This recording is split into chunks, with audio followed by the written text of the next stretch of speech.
welcome to a very special edition of previously unseen clips from this series of Would I Lie to You? Joining Lee Mack tonight, Bob Mortimer, Steph McGovern, Greg Davis, Alice Levine, Asim Chowdhury, Lucy Worsley, Dr. Ram Singh and Claire Balding. And joining David Mitchell tonight are Claudia Winkleman, Sue Johnston, Jay Blades, Liz Bonin, Victoria Corrin Mitchell and Greg James.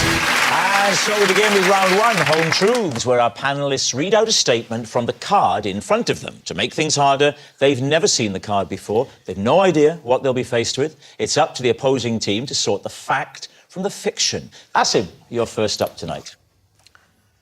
I once ruined a date when I punched myself in the face. David C. What was the context? We were doing party tricks, and she was doing all these kind of like, she's double jointed, and she was doing all this... Can you be careful with this, because you've already admitted you punched yourself in the face. She was like, come on then, what's your party trick? And I was like, well, I can kind of do this punching thing, where like I don't actually punch myself, but I kind of like move with it, you know, like, but I still get the sound. I've got a massive neck. Yeah. Show us it, show us it. Okay, so it's basically like, it was like that. You know? It doesn't actually hurt, but... Wow. It looks pretty good, right? Certainly, if you're trying to impress a young lady on a first date, you'd be hard-pushed to find anything better than that.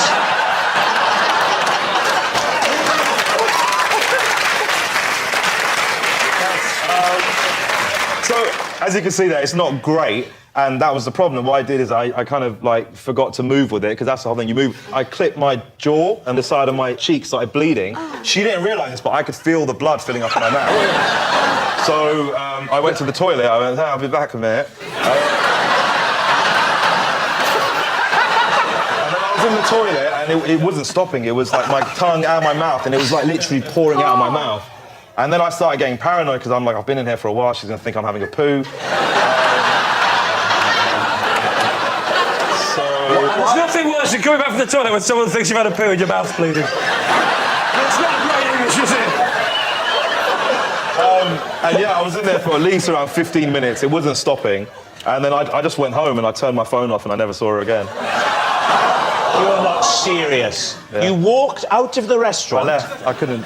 How far through the meal were you? No, I mean, we were just waiting for starters. It was like... That's worse. Well, so she sat there like this still. If you're waiting for starters, that means you've ordered the meal, so a bill is coming. Yeah, look, I'm sorry. I'm really... Was she in touch with you to ask what happened? Well, yeah, kind of, but I didn't reply. So, should I punch myself again? I feel like...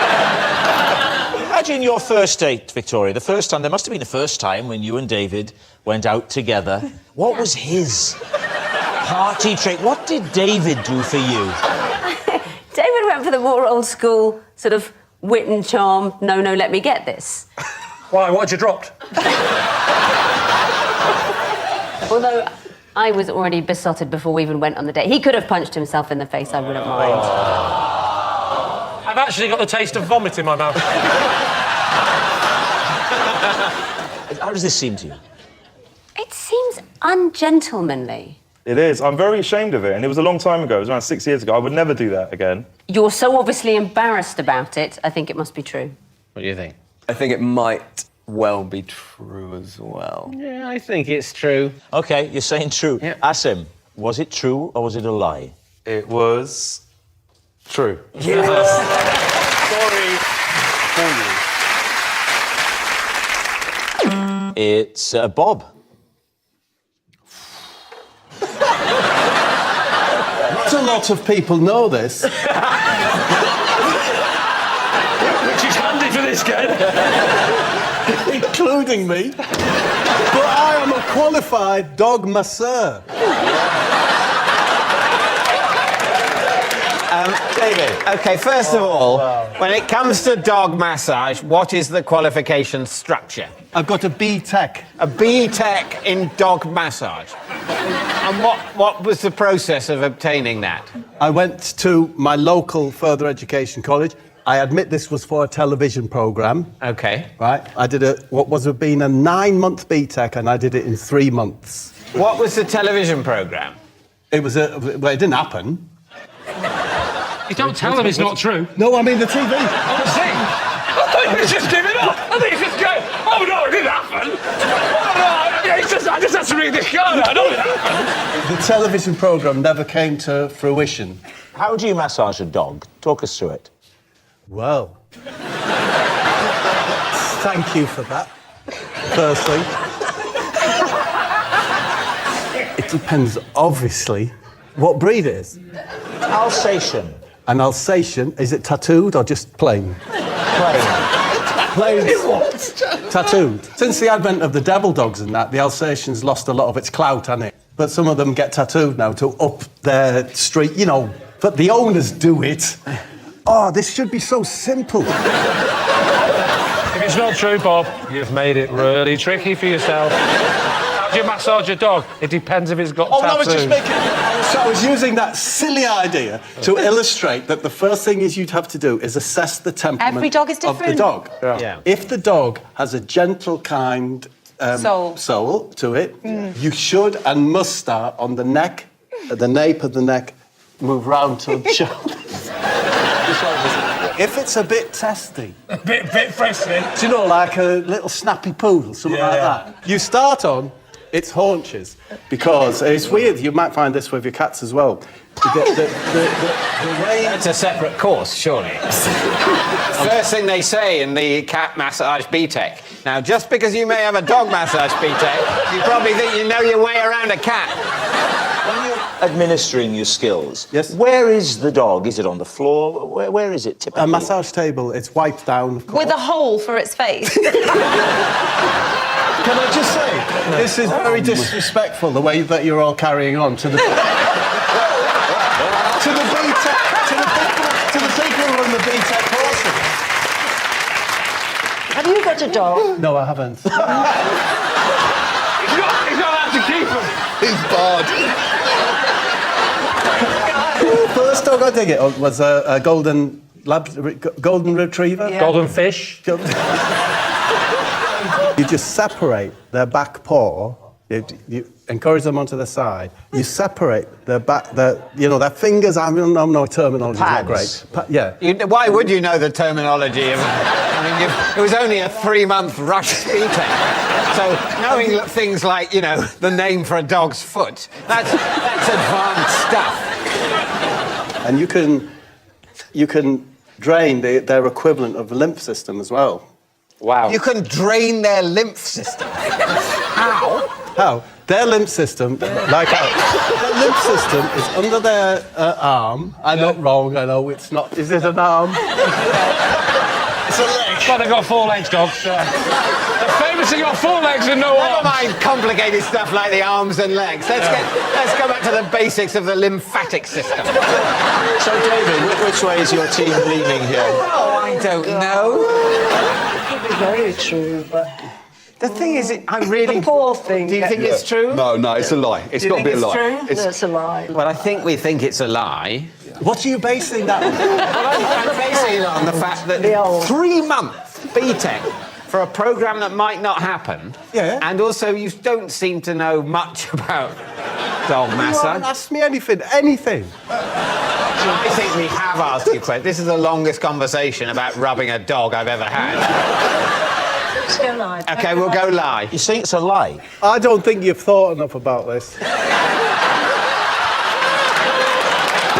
Sorry, but I did. Right, Bob, they are saying that it is a lie. Were you telling the truth or were you telling a lie? I was telling a lie.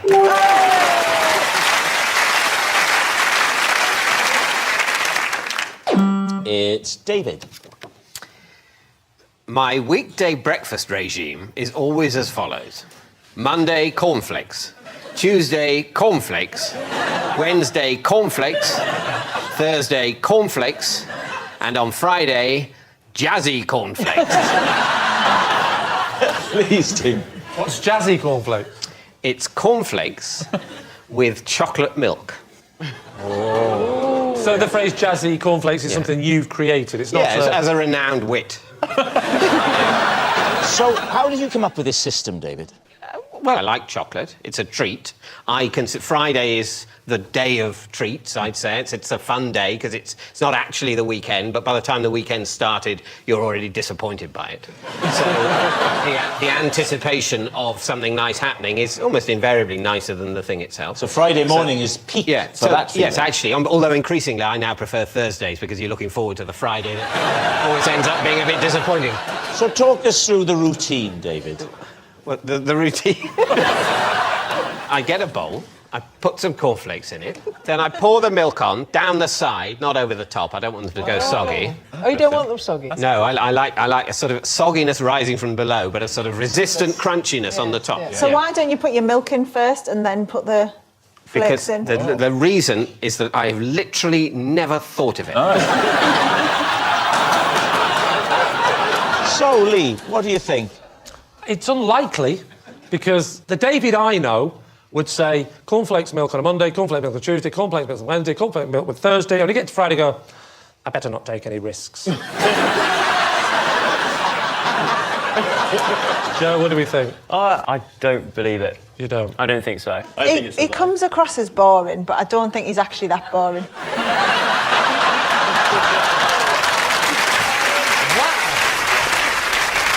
So what are you going to say? Is it the truth? Well, we'll have to go with lie. Say lie. OK, David, truth or lie? It is a lie.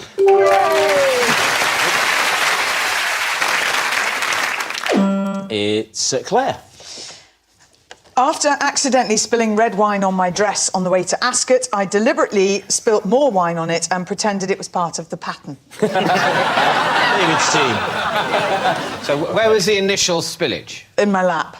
And how did you spill red wine? Red wine, because we were being driven to Royal Ascot and... So it was just normal car wine? No, I brought some wine because I thought it would be a good way to start the day. Yeah. And unfortunately... Drinking in the car. Yes.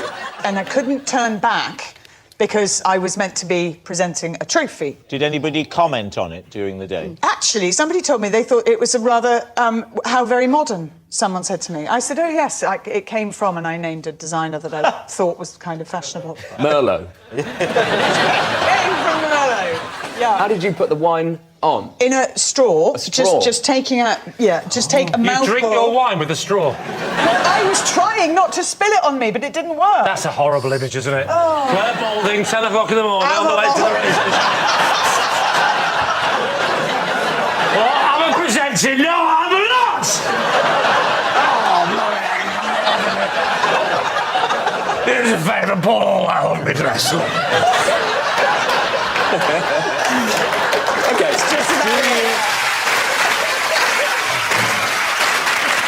If you had drinking the wine from a straw initially... To try not to spill it on myself. How did you spill it? Unfortunately, didn't get the straw back into the bottle. Why did you remove it from the bottle, having put it in? I don't know. Because that's the thing. When you put a straw in, that's just... You then leave the straw. You don't say, OK, now... Listen, it doesn't reflect well on me. This is a day I would rather have forgotten. But this also must have been a special straw that you have, because it must have been long to get to the bottom of the bottle of wine. So you Well, I brought your don't want to drink the whole bottle, Greg. You're telling me it's a full bottle of wine? It's the straw. This is getting worse. I thought it was a miniature. Smaller bottle, like a little, you know. Oh, that's better. I want the... Oh, it's gone. Oh, stop here, Threshers driver. Stop here. I'll need 5 straws. I need to link them.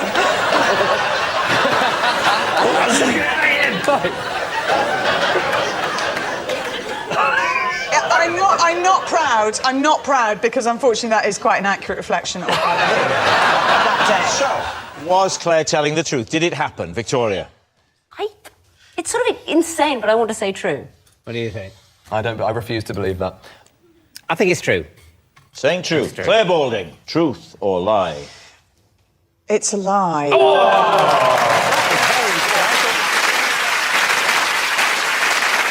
Sue, you're next. OK. I once taped over a rare recording of one of the Beatles' biggest hits.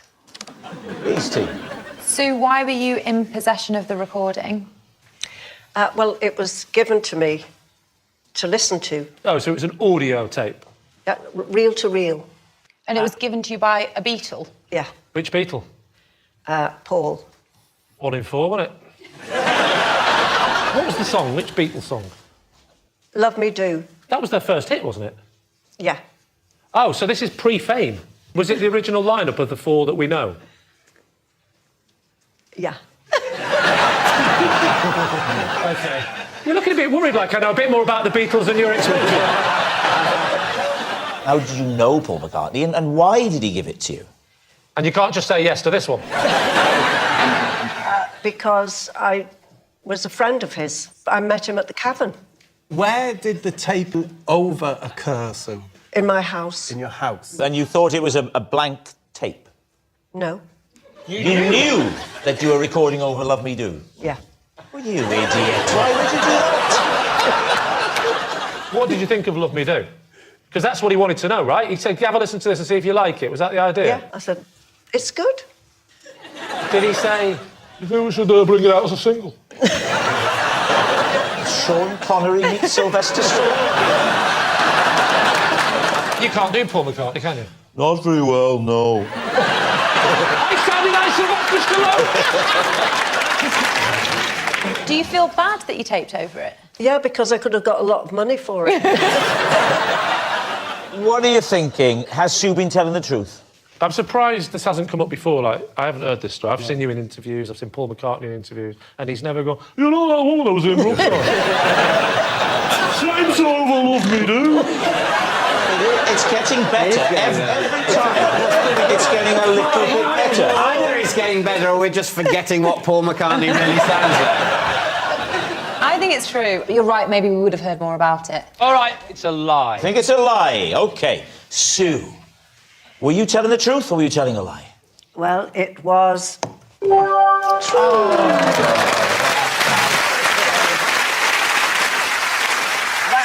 you're up next. I once revived a tortoise by giving it the kiss of life. David's team. What was the scenario? Well, I had a pet tortoise as a child. Did he have a name? Bob. Bob the tortoise. Bob the tortoise. Which isn't a game for Halloween. Yeah. How big was this tortoise? Not that big. Where was it from? Standard tortoise. What country? From the shop. So anyway, he normally roams around, and yeah, of course tortoises stop and don't do stuff, but it seemed a bit weird. Went out, had a look and thought, doesn't look quite right. What was different about the way he looked? Well, he looked a bit dead. Dead? A little bit. Yeah. Is this how you break the news to people in your job? I've just been in to see your granddad. Poked him a little bit, and he looks a bit dead. So I thought, I'd been at school in biology lessons and thought, right, OK, do you know what? Give it a go. And I did. I literally turned him over. Is that what his little... They said, sorry, you from biology lessons? I know what to do. Is that what they told you in GCSE biology? Yes. They said, if you ever see a tortoise that's passed out... Just general life support, just sort of general resuscitation. General resuscitation. Yeah. Never mind the species, human or wasp or anywhere in between. Give it a go. In the heat of the moment, I thought, I'm just going to give this a go. Yeah. So, turned him over, grabbed his little head. Oh, definitely his head. And literally, I just blew a couple of times. Blew into his sort of lolling mouth. Into his mouth. And then his little legs started to move, and I wasn't sure if he may not have been dead, but... Sorry, did you say he may not have been dead? Well, he moved... And he moved afterwards? He moved very quickly. Yeah. What I'm going to tell you is that if he subsequently moved, he wasn't dead. Is there a chance that he was always completely fine and you assaulted him?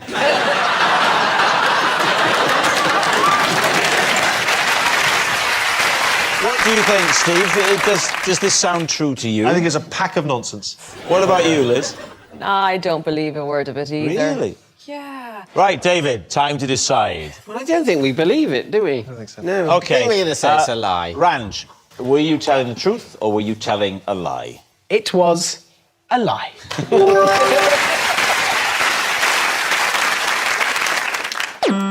It's Lee. Possession. Right, now, there's a box under the desk. You get hold of the box and read the card first and then take the item out. This is the mug I use to silently signal to my wife if I think a tradesman is trustworthy or not. David's team. Can we have a... Yes, we can't see the... Hold it up and... That is one side. That is the other side. So how do you signal? What's the signal for? Come on, he's you a can good work guy? it out, surely. Let's imagine for a moment that Alice is your wife and Bob is a tradesman. I don't know if you've met my wife, Rob. It'd be easier to imagine Bob's my wife. And that, ladies and gentlemen, is old school. What would you like to be? I want to install broadband with those tiny wires. I'd be so terrified if you were my real person coming round to do that. I want to install broadband with tiny wires. Let's go for the moment that Bob rings the doorbell and you're waiting for the broadband man to arrive. OK. Go from there. So we're at home, we're just chatting now. Right. Now, obviously, I'm very happy with you, my wife. So I'm talking to my wife, do you mind? How can I know I'm outside of the house? Ding dong. Oh, Rob Brydon's in the corner, he's losing it again. Get your own tune, Rob. Ding dong. Yes. I think someone's at the door. Ashton, shall I get it? Yeah, why don't you? Yeah, hang on. Hello? I called earlier, by the way, I knocked. Yeah. And no one answered. I've come to repair your broadband. I believe you've been having some trouble with it. I have been having trouble with my broadband, yes. Please, come in. If you'd like to show me the central hub that powers your unit, and I'll get on with it. Please do. The central hub is just under the television there. That's OK. I am now taking my trousers off. That's just the way that I do my repair. Are you going to introduce me? Oh, sorry, yes. Oh, right. I'll pull my trousers back up. Yes. This is my wife, Alice. Hello, Alice. How do you do? Hello. What was your name, sorry? I haven't given you a name. It's not company policy. I've had a look at your hub and I'm perfectly happy with it. You haven't done anything. You've just been looking at me. Go over there and fiddle with me on. You didn't see what I did when my pants were down. How much will it cost to fix it? To fix that? Yes. To fix that, you need a completely new system. It's a disaster, Ed. So how much are we talking? £2,000. £2,000 to fix me broadband? Oh, yes, but I'll suck the internet out of that air like that with this new hub. Oh, you mean you can do me a favour? Yes. What are you thinking about this? Is this really Lee's mug that he uses? No. No. Are you sure? I'm very happy to say no. We can kick it around a bit if you like. At the end of it, we'll be saying no. Lee, will you tell him the truth? Is that your mug, or was it a lie? It was, in fact, a lie. It's Claudia. Possession. Under the desk, there is a box. Could you pop the box onto the desk, and before you show us what's in there, read the card out. The object in this box is on display in my bathroom, but I'm too scared to touch it. For that reason, David will now reveal it. David, could you take out what's in the box? Oh, OK. Yeah. Is that a tarantula? Yeah. I got it when I went on a course. What course? If you don't like spiders. And then that is your, party bags. Like party bags. I see, a phobia course. Yeah. You can put it down if you like. We've seen a lot of it, and we don't want to scare people. So, the course was, what, a week long, 2 weeks? No, it was like a full day. And how did you find out about this course? Where was it? I don't say on the web. I don't accept that. I'd heard about it. The word on the street. Are you scared? Are you nervous? Yeah. So you go for this course. You go for this course, and then at the end, what they say... And then at the end, how does it start? OK, welcome. That's how... Not literally, how does it start? Every bit of detail. Just tell us the first thing they do to overcome the fear of spiders. So they come in and... No, you go back to the beginning bit again. I don't want the coming in bit, because now you've gone further back than the hello bit. They say thank you for coming. What's quite nice is that you're with other people who are scared of these little creatures, so you all find bonding, like, hi, I'm Claudia, I'm scared. Big ones or little ones or furry ones or, archy ones. You know, there are all kinds of different... Spiders. Yes. And... what do they do And I'm only going to ask you one more time, Claudia. What do they do? No, what they do. OK, good. I'll tell you what they said on the course, which was absolutely compelling, which was, you are not alone. You're not alone. There are spiders everywhere. Did they do sort of aversion therapy, perhaps, where you were confronted with spiders? Yes, that's exactly what never happened. give them the answers. That is exactly what happened. Yeah. We had to meet spiders. Right. Correct. And You've just been fed that information, and that's No, the first. no, that's after what you've answered happened. every question so Honestly. far, they said hello. But on this course, they said hello 13 times. And then even when you get to the aversion therapy, it's still a form of hello because you get to meet some spiders. Can you tell us one thing they did on the course? Oh, we all had the most... We had a lovely lunch.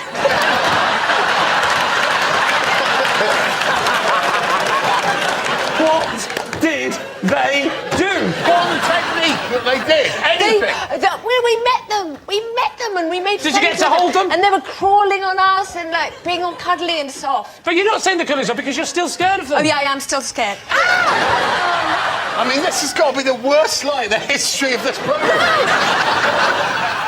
So, what do you think? Is Claudia telling the truth?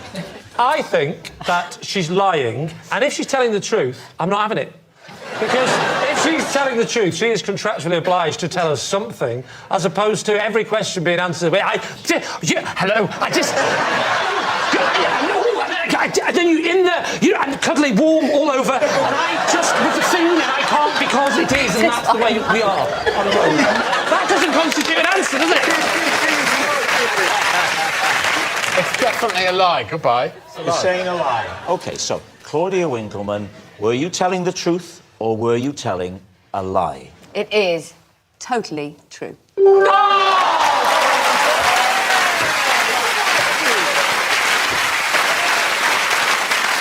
Well, that's all we got time for on this special edition of Would I Lie to You. Thanks very much for watching. Good night.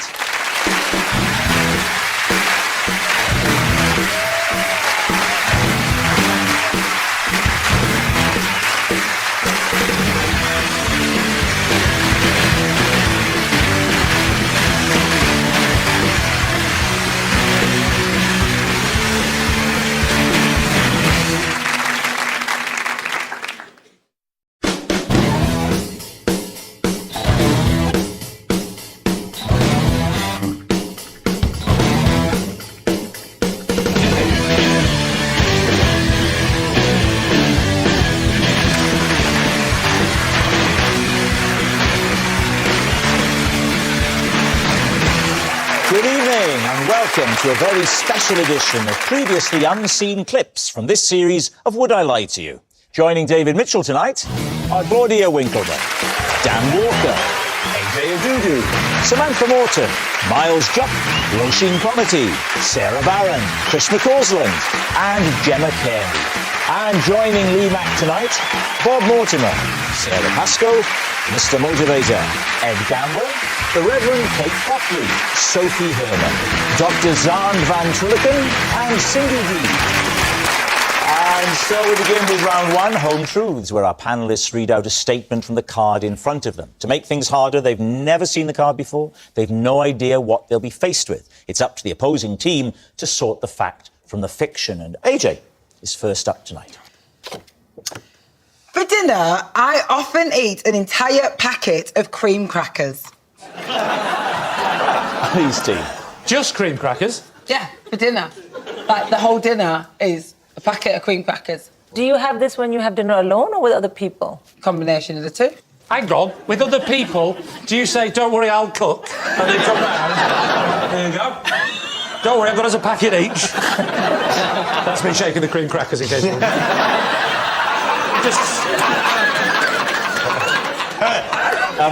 Now, AJ, it doesn't strike me as a healthy diet.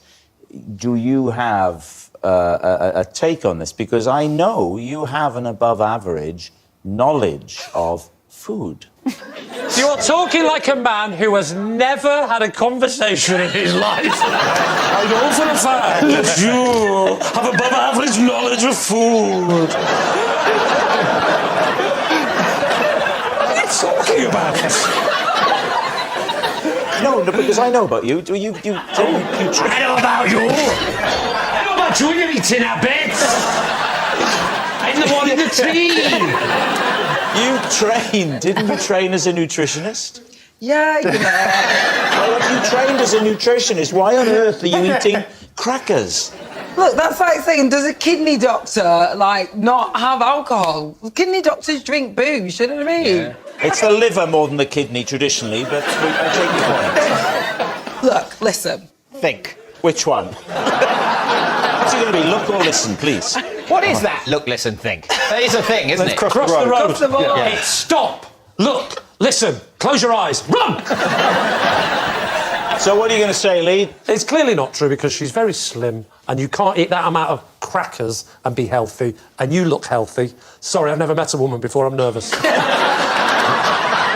AJ, is it the truth or is it a lie? It's true!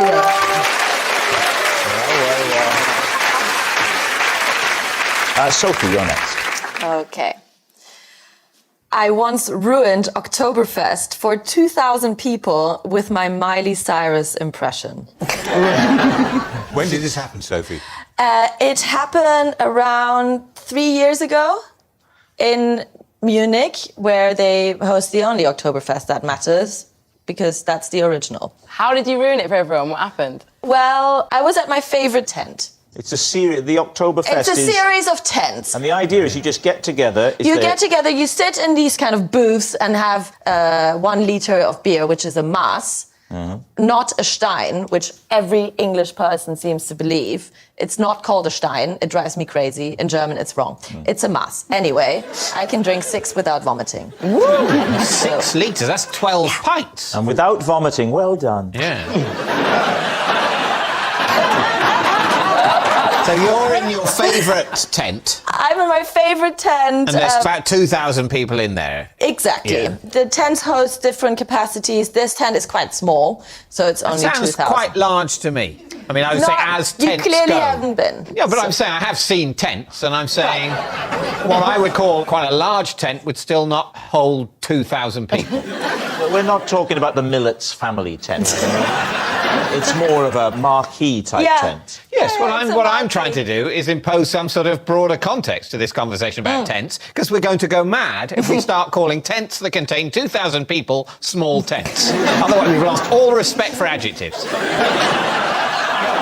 So we were all in our Oktoberfest outfits, in the Dirndl dress. And dinner dress? Dirndl, darling, Dirndl. You would sorry. be wearing a lederhosen, but then I haven't seen your calves, so... You certainly don't want to. Sure about that. Anyway, She's flirting with you, David. He's a married man. I would never do that. But he's gorgeous. He's Look gorgeous. at him. Look at him. This is weird. He's like a young, athletic Bill Bryson.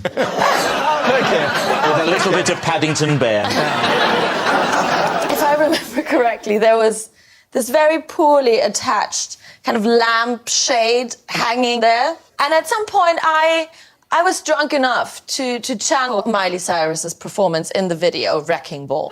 Seemed like a great idea after, I don't know, 4 Maß by then. 4 Steins, I think it is. Stop it. Don't even get me started on that. And, Are you two flirting again? And I really wouldn't know. Sophie, flirt with him a bit more. I'm loving this. Keep doing it until he faints. Okay, so I then just launched myself onto this lamp. I have a good 2 swings on it, and then the whole thing crashes down, collapses with me, and there's an electrical cut in the tent. So I kind of had to lie to the waiters. It wasn't me. Kind of pointed at some guy in lederhosen. It wasn't me? But hadn't they seen you on the... Well, I mean, it's a big tent and a lot of people. You just said it was a small tent. It's still 2,000 people. Well, this was my point from the start. Compared to the average tent. So what do we think? Could it be true? I really want it to be true, because it's funny. Raj, what do you think? Well, I have been to the Oktoberfest, and everything she said sounds true to me. We'll say true. You're going to say true. Sophie, truth or lie?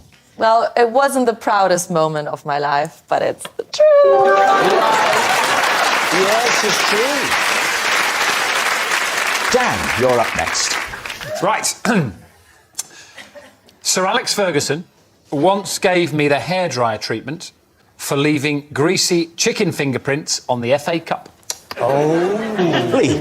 Maybe you could just explain to the non-football fans the hairdryer treatment. So if you get in a situation where you ask Sir Alex Ferguson a question that he doesn't like, then they refer to the hairdryer treatment where he gets very close to your face and his breath is so hot that it feels a little bit like a hairdryer. Do people ever use that to dry their hair? People go up to him with wet hair and sort of ask him a stupid, you know, why don't you know anything about football? And then just... Do me a favour, Dave, if you ever meet him, please try it. Why were you holding the FA Cup?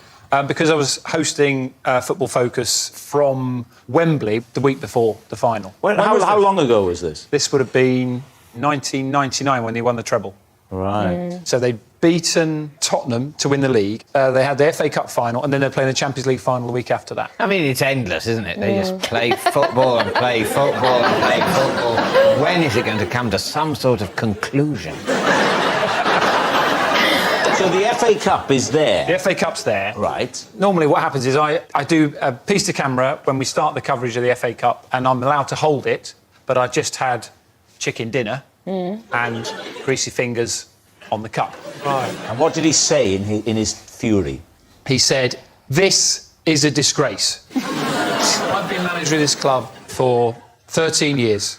I joined in November 1986. All right. So I've never had anybody... He started reading out his CV. Before that, I managed another club. I've never had anybody in all my time in this competition put their greasy fingers on the cup, and all this was like Scottish rage right in my chops. All right, what do you think? Does it sound true? I don't think he was working for the BBC on Football Focus in 1999. I don't think he was born. Well, it's a lie. It's a lie. It's a lie. OK, Dan, was it the truth or was it a lie? Well, you know when you give a date early in a story and then you realise as soon as you give the date that you've absolutely scuppered yourself? Well, it's a lie.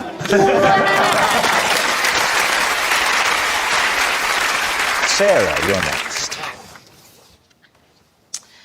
I once did something completely inappropriate while under the influence of anaesthetic.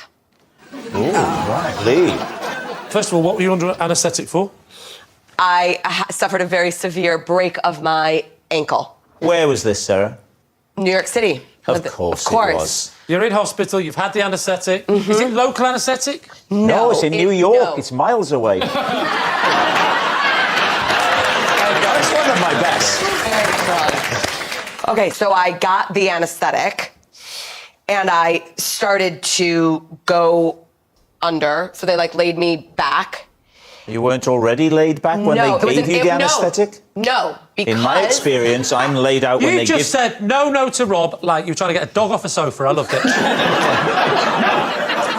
Well, all I can tell you is it was a general and it went in my back. Yes. And then they started to lay me back and I started to go. And this doctor enters and he's very handsome. Of course. Of course. I allegedly... I bolt up. I go, Dr. Taylor. I said, Dr. Taylor, I love ya. And then I'm out. So this anaesthetic turned you into a woman from 1940s Chicago? Yeah. People respond differently to medication. When you woke up, what happened? I saw Dr. Taylor in the distance. I'm not surprised. Was he running? Yes. All right. So what do we think? Kate, what do you think? Is that the truth? True. And I'll tell you why. Because I've had anaesthetic a few times and you do have a tendency to tell the truth. What did you do? There's no God! So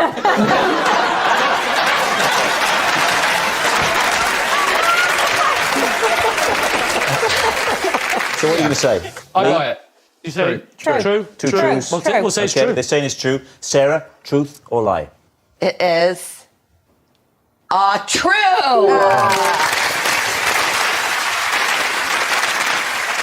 Bob, you're next. I once plucked a seagull out of the sky with my bare hands just because my mate Dennis bet me I couldn't. David Street. Yeah, true. Where were you? On Redcar Beach, northeast of England. What were you doing? I was eating chips. The bird comes for the chips. That's a classic northeast chat-up line, isn't it? Like, birds come for the chips. So which hand are you holding the chips in? I think it was the right, because as I remember it was... That's your left. Yeah. It's your left. Your left. And are you left or right-handed? I'm right-handed. OK, you've kept your dominant hand for bird catching. It's ready. Not just bird catching, there's all sorts goes off on Redcar Beach. And so do you catch it with one hand or two hands? I caught it with one hand. Just like that? Yeah. When was this? This was be about 77, 78. Years ago. You're looking good. It was the early days, actually. It's very prevalent now, isn't it, them swooping down for ice cream. Yes. But in those days, it seemed quite a rare event. You could hold your chips, that was part of the game, and keep hold of them, let a pigeon get them, and, you know, let it take its... A pigeon, you say? Seagull. Sam, what are you thinking about this? I think it's not true. Because they're massive. Oh, it's a big bird, yeah. Yeah, they are massive. And in 77, how big would you have been in 77? 6 foot, 6'2". Something like that. So, Miles, what are you thinking? I think it's true. And if not true, it's a sort of charming kind of Ken Loach film. Well, this puts David in an unenviable position. David? Still got it. I'm not saying you haven't got the speed, but you've got to connect with the leg of a large seabird. It's not a leg, is it? Do seabirds have legs? What do you call it? You know that thing that their foot is attached to? What would you call that spindly bit that goes up to their body? Well, now you say it, it's a leg, but doesn't that seem a bit odd that birds have legs? You know when you get served a chicken or a turkey? It's a chicken leg. Exactly. So come on, what's it going to be? OK, I'm going to go lie. You're saying... Are you sure about that? No, I'm not sure about that. But lie is the answer you want to put forward, is it? Lie is what I'm going with. He says it's a lie. Bob, truth or lie? I was telling a lie.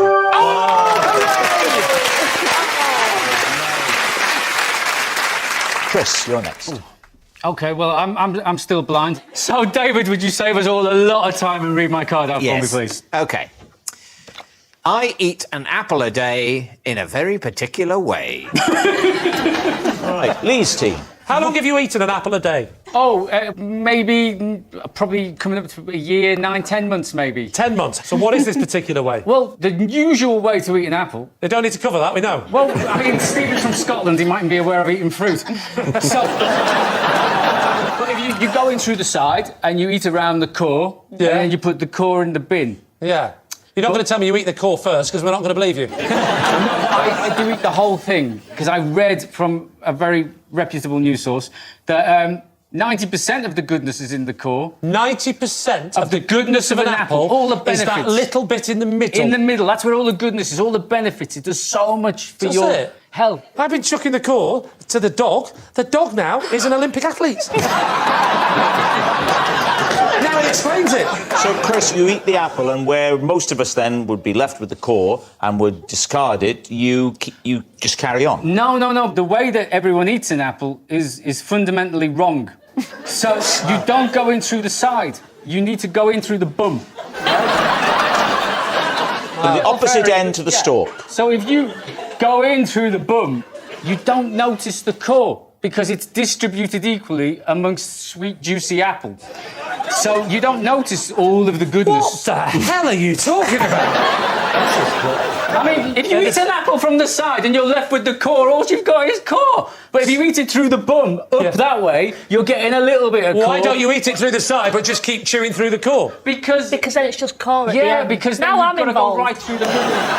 Go through the ride through the core before you get back to apple again. Whereas if you eat the bum end, you're taking more apple each bite. Yeah. Who told you that the core is the best part of the apple? I don't want this to detract from the authenticity of the story in any way, but it was on Apple News. Apple News? Apple News, as in the tech company. Oh, I see. I genuinely thought you subscribed to an Apple newspaper. Do you know what, Lee, as well, you would be amazed. 2 years ago, I found out that I'd been eating a banana upside down my whole life. What do you mean upside down? Your instinct is you get the stalk and you snap the stalk. Oh, yes. Yeah. Now, and if you open it the other way, it But if you looks hold on to the stalk it's and then more just- pleasing, isn't it? Yeah, If you hold on to the stalk and twist the nipple. And Well, hang on. How can that be the wrong way? You're still eating the whole banana. because if you bend the stem, you run the risk of mushing the end of the banana. So what I'm saying is, Lee, if you eat an apple from the bum, there's so many benefits, apparently. What's the benefit? Everything except for curing blindness. So, what are you going to say? Truth or lie? I'm not buying that. You're not buying it? No. You're buying it? No. I'm not having that. With Say your it's a apple lie. nonsense. OK, Chris, truth or lie? I'm here to change the world, Rob. It's true.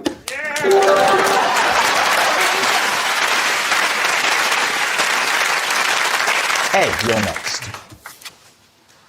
I used to pretend to be German in order to chat up girls. All right, David C. When did you do this and under what circumstances? 1943.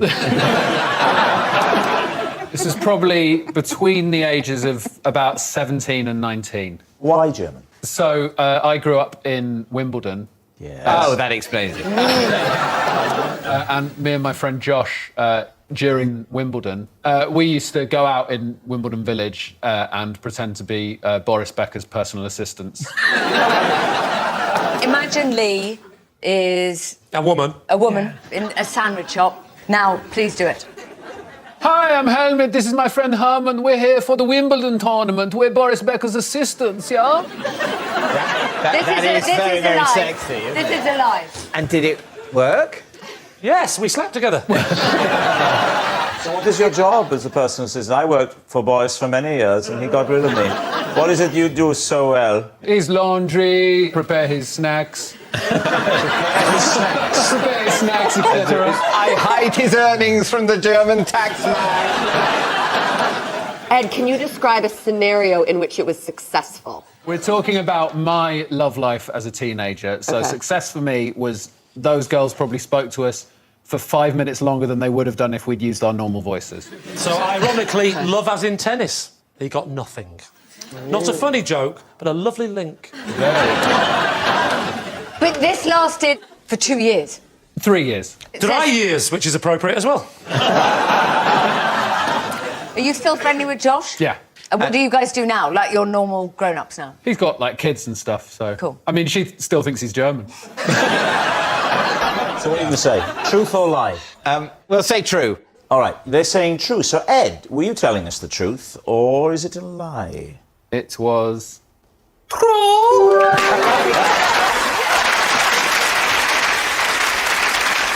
Sarah, you're next. Possession. Ah, OK. There's a box at the side there. Take the item out and then read the card out. Okay, this is the item. Oh, right, OK. These are my Scrabble glasses. They don't have lenses in, but I wear them every time I play because they make me feel cleverer. OK. Let's see. Right, David's team. So, when did you develop this Scrabble playing technique? At university, I lived with some people who I didn't know very well, who were very competitive Scrabble players. Did they wear glasses when scrabbling? They had actual glasses that they needed because their eyes weren't good. You were in a hall of residence? Or Yes. And on your little hall of residence, there were how many Scrabble players? 4. I can't believe that in a block of a hall of residence, there were 4 intense university Scrabble players. David's face. What else is there to do at university? I wear glasses because, number one, it makes me look so good. Number two, I actually don't need to wear them, really. But because it makes me look so good and clever. Number 2 is very much like number 1, isn't it?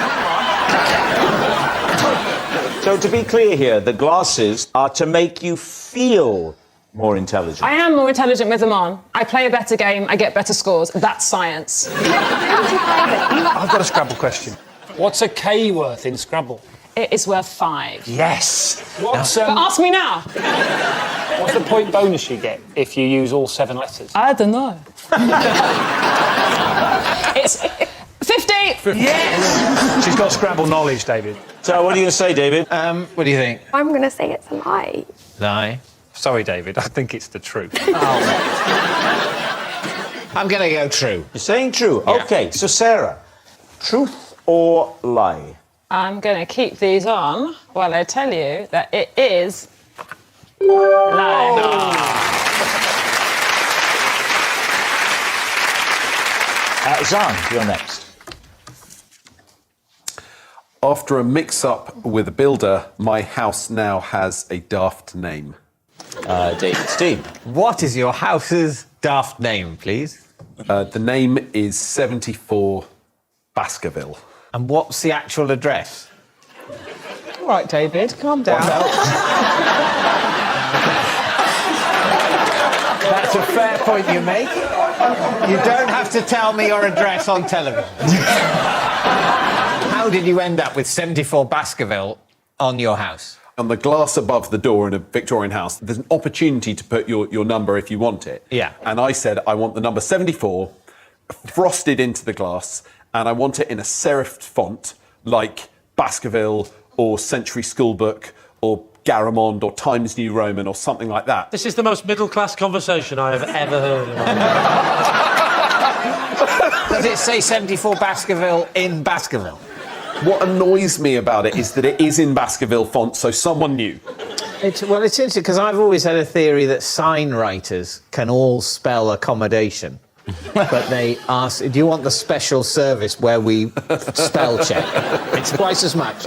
And then people say, no, we can spell check. And then they come up with their idea of how to spell accommodation. The sign writer goes, OK, that's what we're putting, knowing that it will foreshorten the time by which the sign will have to be redone, because people will be embarrassed to have accommodation spelt wrong. Anyway, that's just my theory. So what are you thinking? Now, let's see. Roman. I think it's the truth. This is a real tricky one, and he knows he's had a good performance. Look at his face. Now there's a look there. He looks pleased that we're about to believe. Yeah, I agree. He's luring us in with his pleasedness, and I just feel humiliated and toyed with. It's a lie. It's a lie. It's a lie. We're going lie. You're saying that it's a lie? Yeah. All right, I like that. That's dynamic. That means he's invented Baskerville like that. We're saying he's a genius. Zand, was it the truth or was it a lie? Desperate to press the button. It's so true. Oh, God. It's true.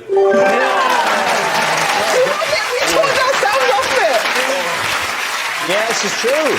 And look at this. Here's a picture of it. Look at that. And finally, Lee. I once got locked in the crypt after midnight mass. Luckily, I managed to escape using nothing but the contents of a box of Christmas crackers. David's team. Tell me how you ended up in the crypt, and tell me how you ended up on your own locked in the crypt. OK, so they do the midnight mass at St Paul's. Yeah. And the service ends, and I said to my wife and children, hey, should we have a look at the crypt? But they want to go. It's midnight. We've got to get all the way back to my house. It's a long way. But you know me. I won't go anywhere without a piece of blank paper and a crayon. Yeah. So I've got a few rubbings. Yeah. Who was your favourite of the people who were buried in the crypt? It was definitely Dead Dave. That was my nickname for him. Yeah. King David IV. King David IV. Yeah. Great king. Where was he king of again? He was king of Denmark. Then I heard, like a horror film, the sounds of large gates. Crun, dum, echo, echo, echo. I come back round, and that's when I see that it's actually locked. Oh, my word. Phone rings. It's my wife upstairs. Where the hell are you? I was saying, yes, help me, I'm trapped in the crypt. But there isn't very good reception in the crypt. Yeah. So all she could hear was, the crypt. On the train and the microphone. Norman Collier. I said, yeah. Why did you have crackers with you? So, outside the crypt, there was a table, had a bit of holly, a few crackers, just a few bits and bobs. And I was able to reach through, and I managed to grab that cracker and think there must be something in here that could help me. Luckily, it was one of your quality crackers. You know, sometimes you get a cracker where you think, I'll actually keep that. Yeah. I'll keep that gift. Yeah. And it was a blowtorch.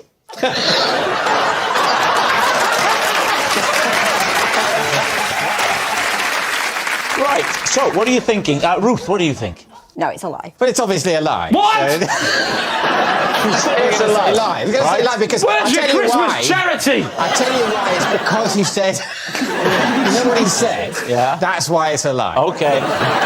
So, Lee, we're all on tenterhooks. Was it a lie? It's a lie.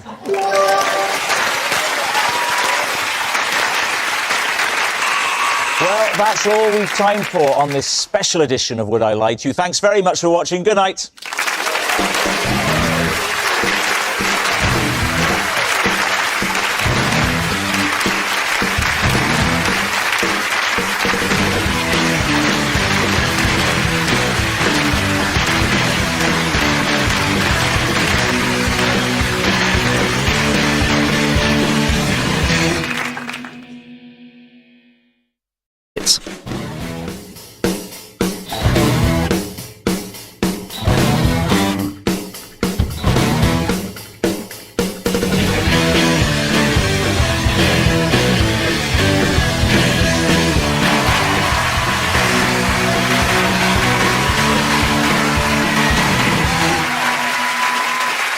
Good evening and welcome to a very special edition of previously unseen clips from this series of Would I Lie to You? Joining Lee Mack tonight, Joe Brand, Aid Edmondson, James Acaster, Mark Bonner, Sarah Pascoe, Steve Davis, Ore Aduba, Carrie Lloyd and Gabby Logan. And joining David Mitchell, Claude Littner, Kimberly Wyatt, Claudia Winkleman, Faye Ripley, Jordan Stevens, Stacey Solomon, David Baddiel, Craig Parkinson and Sheila Hancock. And we begin with round one, Home Truths, where our panellists each read out a statement from the card in front of them. To make things harder, they've never seen the card before. They have no idea what they'll be faced with. It's up to the opposing team to sort the fact from the fiction. And we're starting tonight with Joe. OK. I once got on the tube with a live pigeon in my pocket. David's team. Why was the pigeon in your pocket? It was quite badly injured. Oh, so you were being a good Samaritan to pigeons? Ish, I was a bit peckish. You haven't yet decided. Could go either way. What had happened to the pigeon? What happened to it? Yeah. Went very nicely with some roast potato. No, I took it to, actually to the local vets when I got home. So where did you find... It was lying on the pavement. And what was the nature of the garment in the pocket of which you placed the pigeon? It was a clown's outfit. And it's your own fault for standing on it in the first place with your big feet. It was a duffel coat. A duffel coat. But did you think about just carrying it, or did you think I'll put it in my pocket? Because if it's a pigeon that's struggling, I think it's probably causing it more pain. It was beyond struggling. It was a dead pigeon. A dead pigeon. It was kind of really knackered. And can I ask, were you going to somewhere when this happened, or were you going back home? I was going to somewhere. So you went to a meeting, possibly a high-level TV meeting. About there are other places available, David. I'm just guessing. With a pigeon in your pocket. I like the fact you gave it two options, a meeting or a high-level TV. I'm trying to imagine. I was going to the local hospital to have a smear.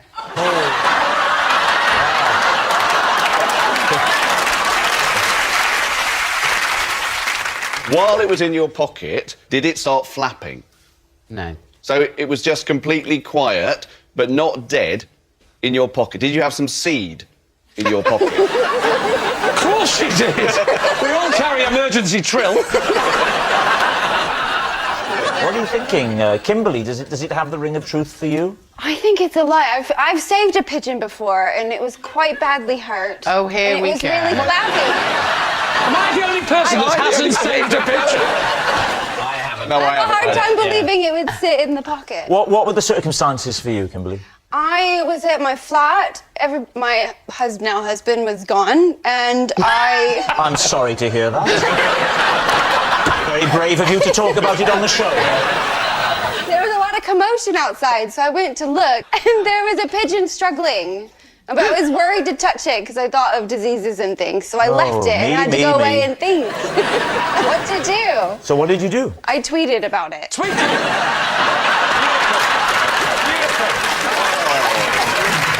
Did he tweet back?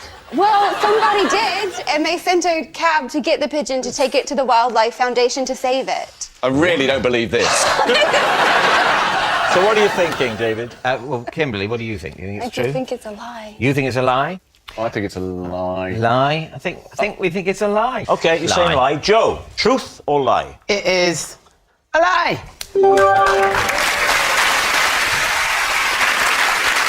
Claudia, you're up next. Good. It once took 4 people to rescue me after I got stuck in a baby's cot. Please, team. Right. First of all, how old were you? I was a grown-up. Why were you in a cot? Well, because I was trying it out, just to see how it felt. Did you not have a cot when you were a baby? I did, but I couldn't remember what that felt like. So was it in someone's house? Wait a second. No, it was in a cot shop. Showroom. Yes, it was in a show. Thank you. Were you thinking of having a child? I was pregnant. Oh, you were very pregnant. I was at the time. pregnant, Ah. and so I was there, and I thought I can't buy a cot without trying it. Like, you know, you need a test drive of beds. You know, I'm glad you weren't buying a potty.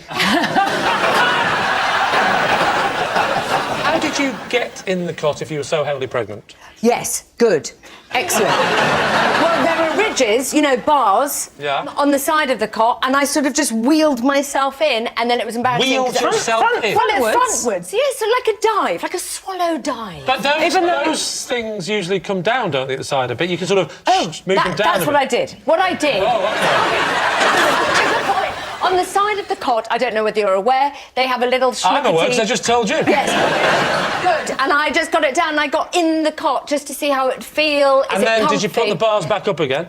I can't remember. You must have done, otherwise you wouldn't have been stuck. I did. Exactly. Was there... You were there. And then how did you get out then? Did somebody help you? The people had to help me. Four people. In the cot. Exactly. Who were 4 these people? Well, they were just the people who worked in John Lewis. 4 people's a lot. Or maybe it's just a good service at John Lewis. It is a good shop. I think you've got 2 fragile things. You have you don't want to hurt the woman who's pregnant. Cough. Yes. And maybe mentally ill. And then and then you have the other side of it, which is you've got a product that's on display. Yeah, it's for sale. You don't want it to be. Let's not forget the unborn baby. And the tiny baby. So what do you think, Lee? What do you think, Steve? Truth or lie? I've got a feeling it's true. If you'd have been stuck in a cot, how many people would have come and helped you? Well, it would have been length problems more than anything else. It would be an odd-shaped cot that you could fit in. And perhaps Coffin. only head would have been... Steve Davis stuck in coffin. Would you, in a coffin shop, would you try that out to see it? Because you're in that a lot longer, aren't you? Yeah. So what are you going to say? I'm going to say it's true. All right. Claudia, truth or lie? It is true.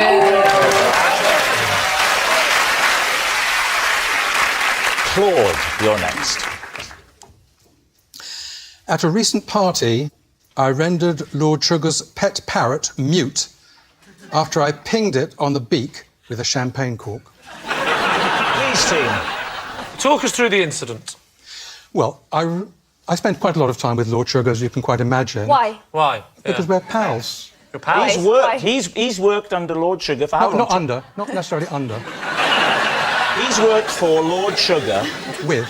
He's been Lord Sugar's slave for... How long has it been, Claude?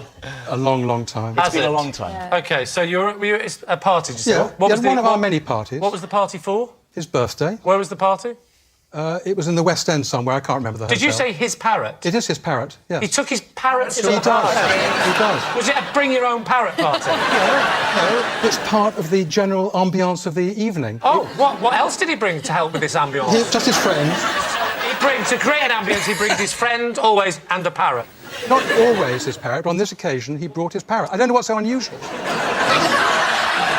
happens when he doesn't bring his parrot? Are you like, this is a rubbish party, where's the parrot? No, it's on occasions... If somebody had a parrot, my friend, and they didn't bring it to a party, and sometimes did, when they didn't, I'd be like, what's wrong with you? No. Where's the parrot? No, I'd be the opposite. If every time they brought a parrot, and then once they didn't, I wouldn't dare ask about the parrot. Don't mention the parrot and don't eat the chicken wings.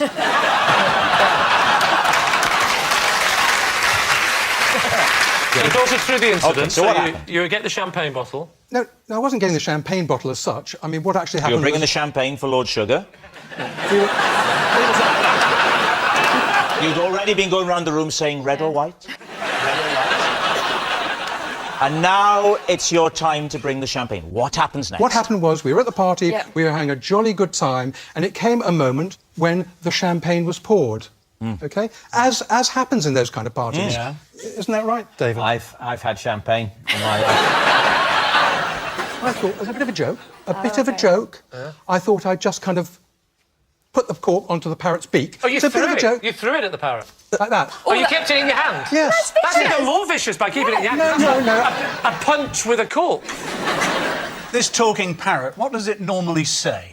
Look, I've got to say, I haven't got an intimate kind of appreciation We're not of suggesting a parrot. that for a moment. You said you rendered it mute, is that correct? Well, look, for those few moments, it didn't know what had hit him. But what was he saying before you made him mute? Pretty sugar, pretty sugar. No, that was what you had to say to him, wasn't it? What happened next? Because I imagine Lord Sugar, or Al as I call him, I imagine he was quite upset by this. He was upset. Yes. He was very, very upset. Yes. Did he get his head out of the cage and try and peck you? Lord Sugar. So, is he telling the truth? It seems a particularly mean thing to do. I think it's a lie. The fact that Alan Sugar has brought a parrot to a party is the bit that I doubt. You're saying it's a lie? Carrie out, you're saying it's a lie? Yeah, I think Aid so. says it's a lie. I'll Okay, go so with my you're saying team. it's a lie. Claude, truth or lie? I'm afraid it's a lie. Steve, you're up next.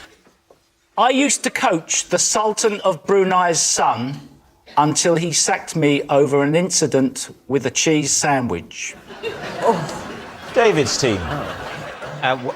In what activity did you coach the Sultan of Brunei? Snooker. Snooker? Love snooker. Where did this tutoring take place? Not in a snooker club, because obviously for security reasons. OK, yeah, I'll ask that again. Where didn't it take place? And you can just say... No you know, comment, no snooker comment, club, no bouncy comment, no castle, comment. or whatever. Yeah. I had to go to his house in London. Oh, they must have some money. How often did you tutor him? Was this like a long-running thing? Well, he until he got bored. I was part of that.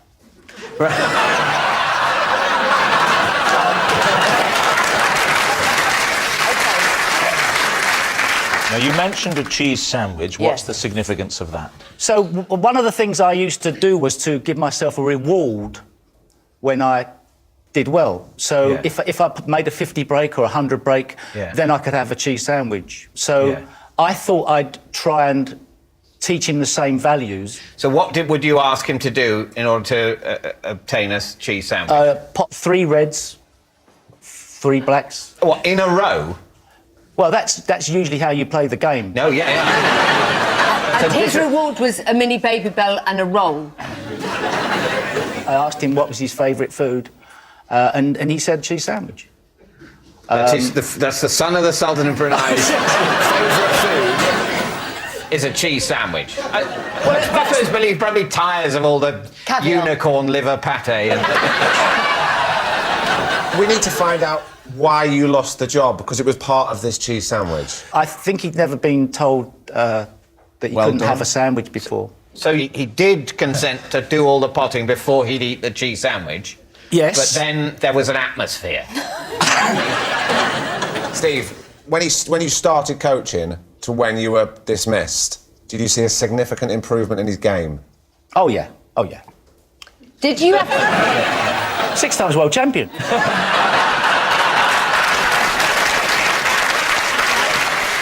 OK, it's time to guess, David. What do you think? I think it's true.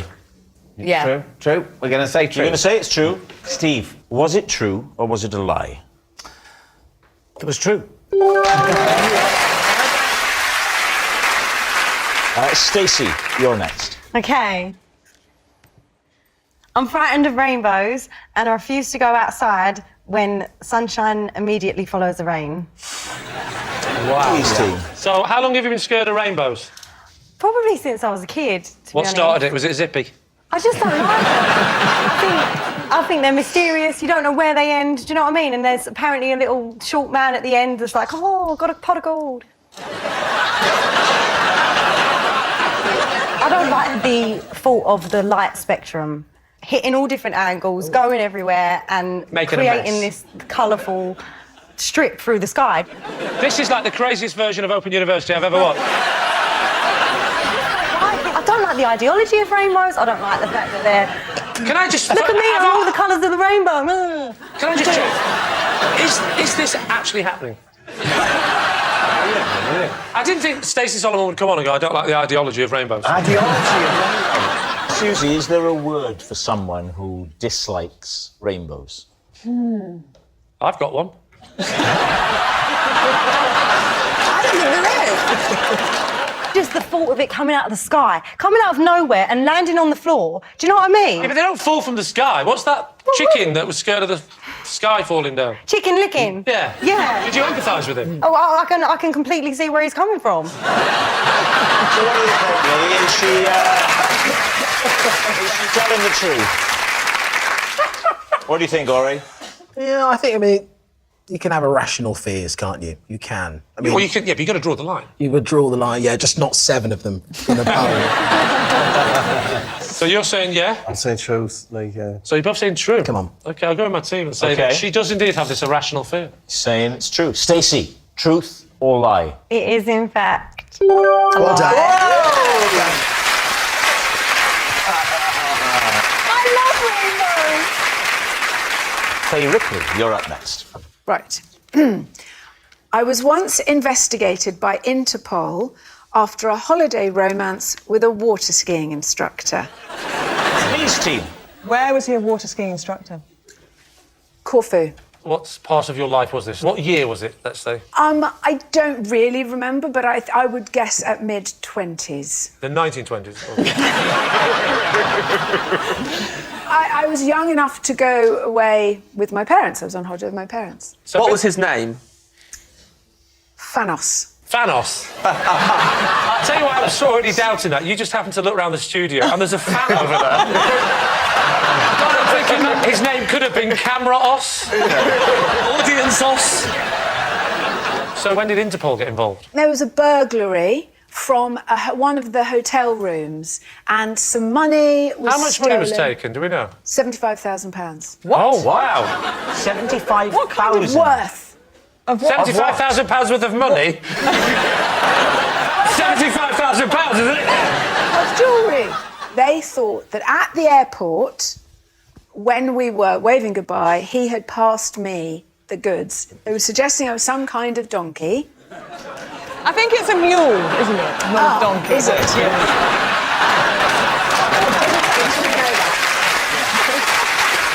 And so when did Interpol get involved? When you were back home? Yes, I was playing a record in my flat, and I left to go and get something from the shops, and I heard the record coming out of a van outside my flat. Have I had a blackout because I don't know what's going on now? Is it just me? Is it just me that's not followed? Faye means... What do you mean? I think she means that Interpol had bugged your flat and you heard a recording of the inside of your flat from the Interpol van. Do you know Thanos? All over this story. What was the song? It was a Barbra Streisand song. It's from Yentl. It didn't do very well. What was the song? Papa, can you hear me? Oh, a lovely Yeah, tune, you that love one. it. That's I don't lovely. know. But not on Yentl. It so is. It certainly is. That was a test. You hear the Barbara. How do you know that they're Interpol? So I was just paranoid. I couldn't understand it. But when my dad rang me Yes. to say, I think you're being followed by Interpol. Oh, OK. What on earth made him think that? Because some bloke he knows tipped him off. Some bloke he knows tipped him off about Interpol? What line of work is your dad in? He's a businessman. Oh, he sounds suspicious, It's a isn't bit it? vague, isn't it? Yeah, the talented Mr. Ripley.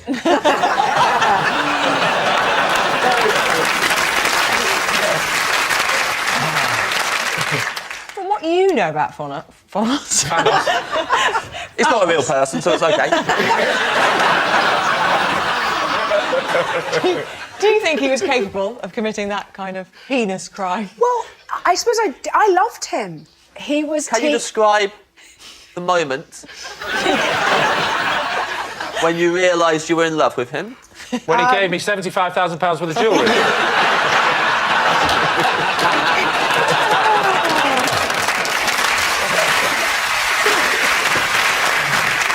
So what are you thinking? There is an essence of truth for me. What, that she once went on holiday?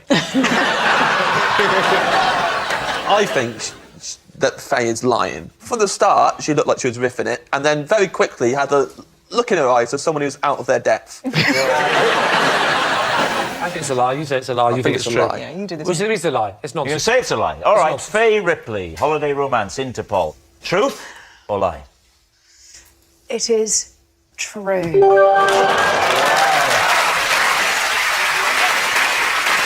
Mark, you're up next. One Halloween, I was quizzed by the police while dressed as a caveman because another caveman had just robbed an off-licence around the corner. David's team. It's an unsuitable costume for Halloween, isn't it? I thought you dressed as witches and things Well, on it Halloween. used to be that way, but then the Americans made us do it where we dress as, like, Scooby-Doo. We and didn't things. used to have Halloween. No, exactly. What we used to do is celebrate the burning of a Catholic. Do they celebrate Halloween in Scotland? Yes. Do they call it something else, like Halloween? Why had you selected a caveman outfit? I had very little money. I was a student. And it was kind of all I could cobble together in the house. So what had you done? I had a throw on the couch, which was kind of one of those polyester fur things, which I'd wrapped around myself. I'd made sure I was wearing pants. Hold on. You say the other caveman was arrested for robbing a shop? Well, there had been a robbery that night in the area where I lived, and it was somebody dressed very similarly to me. Where are you going to put the stuff you've robbed if you're dressed as a caveman? You've got no He didn't pockets. rob. He did not rob anything. I'm fascinated by this other man. This man that robbed the shop, who was also presumably wearing the same outfit. That is unbelievable. It's a lie. I think what we're saying is you did rob the off-licence. When the policeman approached you, what did he say to you? He said, "Excuse me, sir, could you show me what you've got in your furry throw?" Was he definitely a policeman? He was dressed like... Because it was Halloween. It was Halloween. How did it end? He searched me, and he then sort of said, because there's been an incident down at the office. Oh, I was hoping you were going to say murder. There's been a murder down at the office. And there was a murder down at the offie about 200,000 years ago, and you fit the description. Yeah, so he let me go. He let me go, essentially. So, what are you thinking? I know what Sheila's Oh, thinking. definitely. You think it's A lie. a lie? Definitely a lie? I think he might be telling the truth. True lie, true lie. Lie. They're saying it's a lie. Is it the truth, or is it a lie? Well, I'm sorry to tell you that it is, in fact, a lie. Jordan, you're next. I missed Kanye West's entire set at Glastonbury because I was trapped in my sleeping bag. Please, team. When you say trapped in your sleeping bag, I'm picturing a sleeping bag as something you can just sort of, if it doesn't unzip, you just crawl out the big end at the end, the head end. What's it called? The hole? The orifice. The orifice. I just call it the orifice of rest. Yes. It was one of these sleeping bags where you can zip up your whole... Oh, your head was in it? So you had just your little face showing? Well, no. That's a sort of CSI use that kind of sleeping bag. Where does the zip go on the sleeping bag? So it's like you zip up and then... and all the way down? Yeah, but then it comes to a point. So you've gone in, you've zipped all the way down, up and down. I'd basically got in, and at some point I'd got like a piece of material caught in the zip. Did and you then feel the worst it? part about it was... You were suffocating to death. The worst part about it was that everyone went to Kanye, and so my screams were, you know, no one could hear me. They thought shout. you were just very enthusiastic Yeah. about Kanye West. Yeah, they were like, I was like, no, please. They're like, yeah. Were you sharing this tent with someone? Yeah. It was like a big teepee. How many of you were in the big teepee? 7. 7. Odd number. Did you not think to just sort of crawl out to the sort of... Oh, actually wiggle out. Yeah. Why don't you crawl... Kanye, like a cat. Why don't you crawl to the front flat and ask for help? I didn't think of that. You didn't think? How long were you in there for? I don't know, it was quite comfortable, ultimately. Sorry, is the real truth of this story is that you woke up and thought, I can't be bothered, and went back to sleep again? So what do you think, Lee? Is he telling the truth? I find it hard to believe that there is a sleeping bag that exists that zips up all the way round. It's a weird way to zip. All the way round. Yeah. Lee, you're sitting there and saying you don't think it's possible I don't to get a think you sleeping can. bag Oh, no. with a zip that goes all the way round. No, you're missing the staggered point. by this. Why can you not get a sleeping bag that zips all the way up the side, goes over the head, and then just stops about here? What's the benefit of it going all the way down to the bottom? Warmth. Are you absolutely insane? How does that make it warmer than it goes Because all... heat stays in. No, but it stays in my version because there's no gap at the side. The zip goes up the side. It goes at the top. You open it like a book, but the bit in the middle is joined together. You get in like a little sandwich maker. It closes up again. You pop your head out the faceless coffin, and then you zip it from the inside like that. This is the way to go. Pointless conversation. Is everyone following my version? Imagine you're in a... No, we've got to move on now, Rob. Imagine you're in a studio. Are we saying it's the truth or a lie? I'm saying it's a lie. We're saying it's the truth. I think it's true. We're saying it's true. Right, you're in a tent, right? Truth. Is it truth or a lie? Don't you do anything without I am in charge of this. Press the button, You do it, that's Press it, the you don't win button, anything. Jordan. Don't listen to him. Press the button. Is it truth or a lie? Don't you dare. Lee, zip it. All the way round or just halfway? What are you saying, Lee? It is... Not yet. No, he wait. won't. He'll go berserk. I'm It's kidding. his only role is to say when to press the button. That's what I do. That's what I do. I think it's true. You think it's true? I think it's true. Then we go true. You're going to say true. Jordan, was it the truth or was it a lie? You can press it now. No. You don't tell him when to press it. It's all right. It's all right. No, that's not how it works. Rob, I wasn't telling him. Right. You wait, I'm going back, I'm going to tell you again. That's a lie, sorry.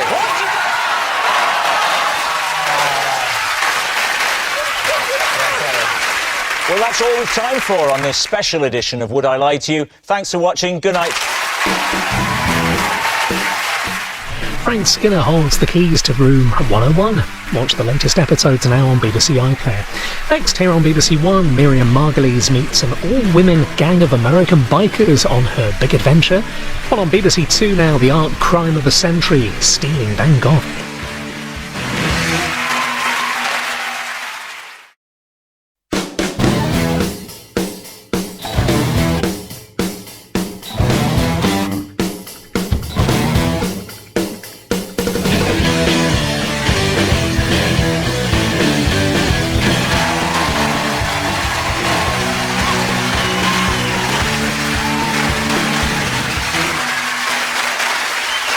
Good evening and welcome to a very special edition of previously unseen clips from this series of Would I Lie to You? Joining Lee Mack tonight, Bob Mortimer, Emma Bunton, John Richardson, Debbie McGee, Rory Reid, Joe Brand, Daisy May Cooper and Henning Vane. And joining David Mitchell tonight, Alex Jones, Olivia Coleman, Aston Marigold, Diane Morgan, Lucy Porter, Dion Dublin and Sean Williamson. We'll begin with round one, Home Truths, where our panellists read out a statement from the card in front of them. To make things harder, they've never seen the card before. They've no idea what they'll be faced with. It's up to the opposing team to sort the fact from the fiction. And John is first up. At home, if I need to remember to do something, I will put my slippers on the wrong feet and won't swap them back until I've done it. David's team. I think that's true. Yeah. Yes, I think we can go straight to an answer. So, John, was it the truth? Wait a minute. So you put your slippers on the wrong feet to remind you that you've got something to do? Yes. As like a knot in the handkerchief? Yes, I stopped carrying a handkerchief around the house in sort of the mid-19th century. I still carry a handkerchief. I won't get it out because, of course, it's encrusted with snot. Hi, girls. Can I just use your phone and put an alarm on or Go something? spot the generation gap here. Look I quite often set an alarm on my phone. I've got an alarm set on my phone now to remind me to put the bins out later. Yeah, but that's kind of different to what Aston's doing. Yours is sort of an early onset tactic, isn't it? I love the way you leant forward so happy then as well. I set an alarm on mine. Let's go back to Mr. Cool with his shoes on the wrong feet. What sort of thing would you use it to remind yourself to do? Well, we have moved house recently, so I very often Remind yourself not to go back to the old house. I'll be unpacking something and I'll think, oh, I'll put that picture up and I'll go up to get a hammer from the hammer room. And then on the way up, I'll see something else that needs doing. I'll think, oh, I'll put that washing away. And then by the time I'm putting the washing away, I've forgotten about the picture. Paint a picture for the viewers who are wondering what sort of slippers you wear. They're a sort of blue, they're a sort of corduroy slipper, David, you would like. I mean, they're almost sort of, they look the same. It's just, sometimes I put them on the wrong way by accident. And I think, what have I got to do? And I think, oh no, I've just put them on the wrong foot. What are you thinking, David's team? What do you think? I would say it's true. Yeah, I think it's a good so system. plausible, isn't it? I'm going to adopt this. I'm thinking of swapping my shoes now to make sure I don't forget about the bins later. So, John, truth or lie? It is a lie.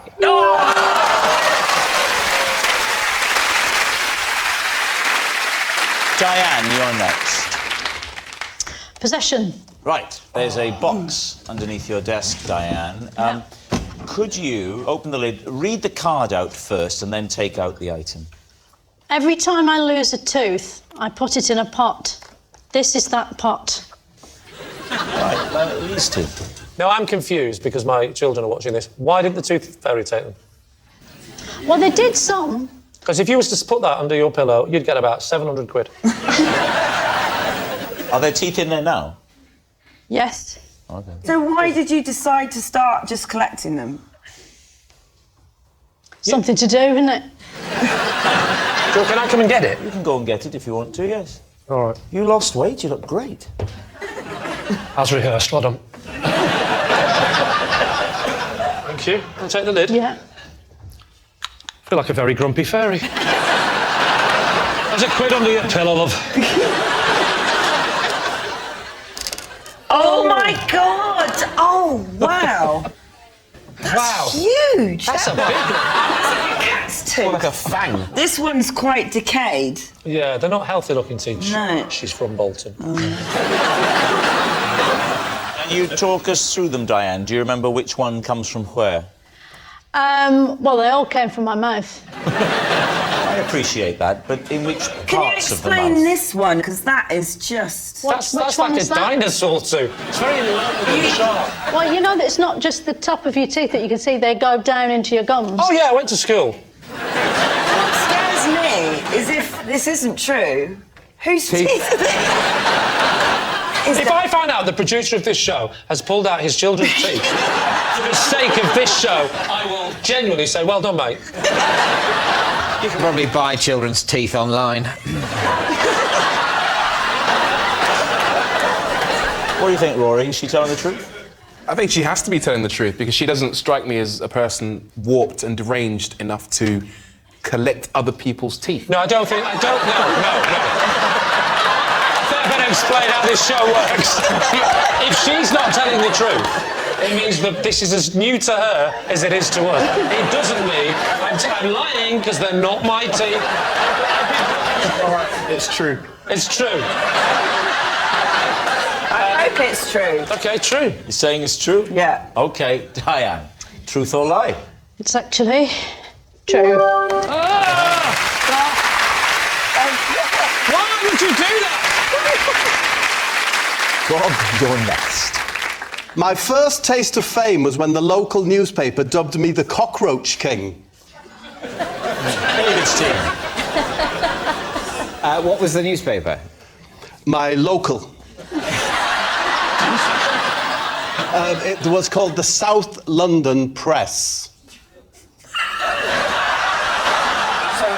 Are you from South London? I was in the lead-up to the headline, The Cockroach King. Why were you in the public eye doing what? I was a solicitor at the time, and I sued the local authority because of cockroach infestations in the council houses. Yes! That's what I did. And of course, it was that kind of style in court that won the day. We settled outside of court, actually. But to change the names, because these are real legal proceedings that we're talking about. Right. Well, why does the fact that it's real legal proceedings mean you have to change the names? Because I don't think it's fair to say that, let's say she's called Barbara Lighthouse. Lived in the horror of cockroach infestation. Were you representing Barbara Lighthouse? I was, yes. She'd engaged your services? She's engaged my services. I visited her property. Must have been ages to get to the top. There were Egyptian cockroaches. So I had an idea, right? I said, I bet this is bad for your mental health, living with cockroaches. And I took them to the magistrate's court on a private criminal prosecution under the Public Health Act. Why are you counting every letter in the same? Are you working out how much to charge her? You mentioned the Egyptian cockroach. The Egyptian cockroach, How yeah. many? I wasn't aware there were different types. They live in the concrete, and they can actually live off the concrete that the buildings are made of. So, Bob, concrete? Yep. Bob, they got some hard cockroaches. They live in the concrete. They nip out to go behind the fridge or the cooker, or to turn the light out. What were the size of these Egyptian cockroaches? They're long and thin, slip right in.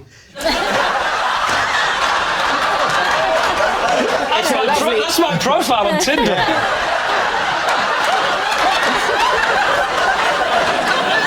It's odd the Cockroach King would suggest a champion of the cockroach rather than an opponent. Or in fact, their leader. Yes. Did you lead the cockroaches away like the Pied Piper? No, I didn't. What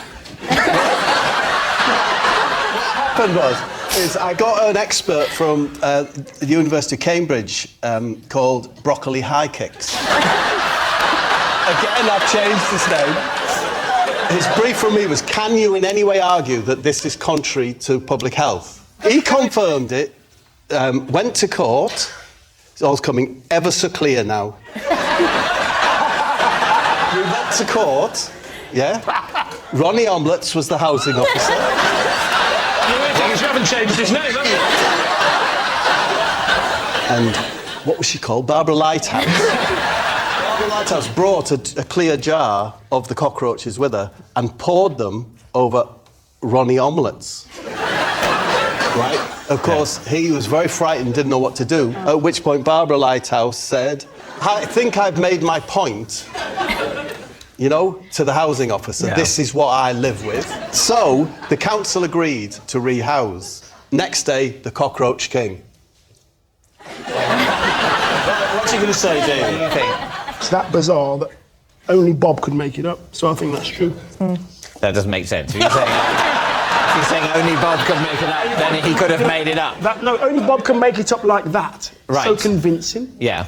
So we're in trouble, aren't we? Because you're saying that if anyone else had said it, it would definitely be true because they couldn't have invented it. The one person who's saying it is also coincidentally the only human who could also have invented it. Yes. What a terrible set of circumstances. Do you think it's true? Do you think it's true? Yes, let's say it's true. We're going to go true. OK. Now, Bob, truth or lie? I was telling the truth. Emma, you're next. Okay. When I was Baby Spice, I mainly just ate baby food. Steve. So you only ate baby food? Yeah. So I moved in with the girls. We lived together, and we didn't have very much money. So I used to eat baby food. What were the other girls eating at this stage? Beans on toast, corned beef and rice. Corned beef and rice? Who was eating that? Who do you think? I'd go for Mel B. Yeah. No, I just eat it. It would never occur to me to eat baby food. How did you discover that? It was either my nephew or a cousin, a baby, and I must have just tasted it. What were you were stealing baby food off a child? I still do it now with my own kids. What were your stools like?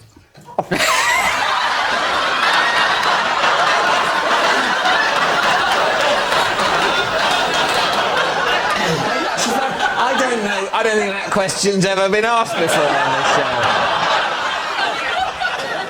I'm going to answer that. But because you having don't have to answer Thank that. you. Yeah. Because Please. having been an active father with nappy changing, I know the effect that stuff has on your system. I think there's a trajectory. What you're talking about is when a baby goes from just having milk to having the first baby food, there is a marked change in the nature of the stool. Basically, it turns into normal excrement, which is not very nice, from being extremely, the most pleasant of the excrements is the excrement of a baby before it is weaned. I'm not saying it's an actively nice substance, but of all the excrements, it's definitely my favourite.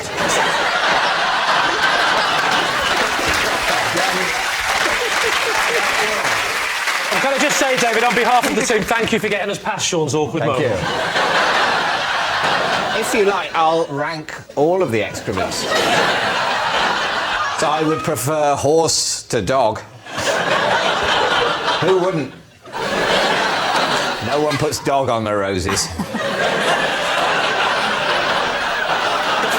you what, why don't you relax for a minute? So, what are you going to say? I think it's a lie. What do you think? I think it's false. We're going to go lie. You're saying it's a lie. Right. Emma, truth or lie? Unfortunately, it's true.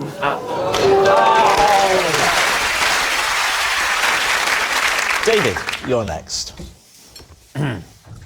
I can walk from my house to the corner shop on only one gulp of air and regularly do so just for fun. Please, team. How far's the corner shop from your house, David? 4 miles. No, it's it's yards. And when did you take the gulp? Earlier that day. Is it before the moat or after the moat? It's as I clear as the drawbridge. As the drawbridge has landed, you stepped off the drawbridge. Absolutely. Approximately how many houses are there from you and the To the corner shop, I think 25.